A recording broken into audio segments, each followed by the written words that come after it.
Ce vendredi 12 janvier 2024, nos confrères britanniques du Daily Mail ont révélé des informations inédites sur la mort d'Élisabeth II, survenue le 8 septembre 2022.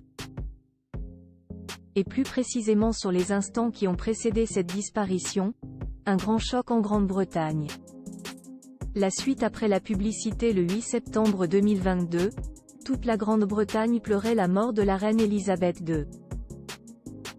Ce vendredi 12 janvier 2024, le Daily Mail fait des révélations exclusives sur le décès de la monarque, en dévoilant le contenu d'un mémo inédit signé Sir Edward Young, secrétaire privé de la maman de Charles III, qui se trouvait à Balmoral lorsque Sa Majesté a rendu son dernier souffle. Très paisible, dans son sommeil, elle s'est évanouie. Vieillesse, elle n'aurait eu conscience de rien. Pas de douleur, a-t-il noté. L'existence de ce document historique, aujourd'hui conservé dans les archives royales, n'avait jamais été rendue publique jusqu'à présent, apprend-on. Cette note fait partie d'un récit remarquable sur la bravoure, la diligence et le dévouement de la défunte monarque au cours de ces dernières heures. Un récit contenu dans une nouvelle biographie fascinante du roi, intitulée Charles III, New King, New Court. The Inside Story est signé Robert Hardman. Le livre, qui fait l'objet d'une publication en série exclusive pendant 4 jours à partir de demain, nous apprend notamment que, peu de temps après que Sir Edward a écrit sa note, un valet de pied a apporté une boîte rouge fermée à clé contenant des documents trouvés sur le lit de mort de la reine. En l'ouvrant, le personnel a découvert 2 lettres scellées, l'une adressée à son fils et héritier, l'actuel roi Charles III, et l'autre au Sir Edward lui-même. La boîte contenait également une ultime pièce administrative et un dernier ordre royal, son choix de candidat pour le prestigieux ordre du mérite pour service exceptionnellement méritoire dans tout le Commonwealth. Même sur son lit de mort, il y avait du travail à faire.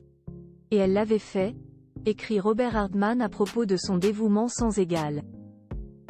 Dans l'extrait de cette biographie sortie aujourd'hui figurent d'autres révélations étonnantes. Charles, qui était sorti pour cueillir des champignons et se changer les idées après avoir vu sa mère, a appris la nouvelle de son décès alors qu'il rentrait à Balmoral en voiture, lorsque son assistant le plus haut placé a pris un appel.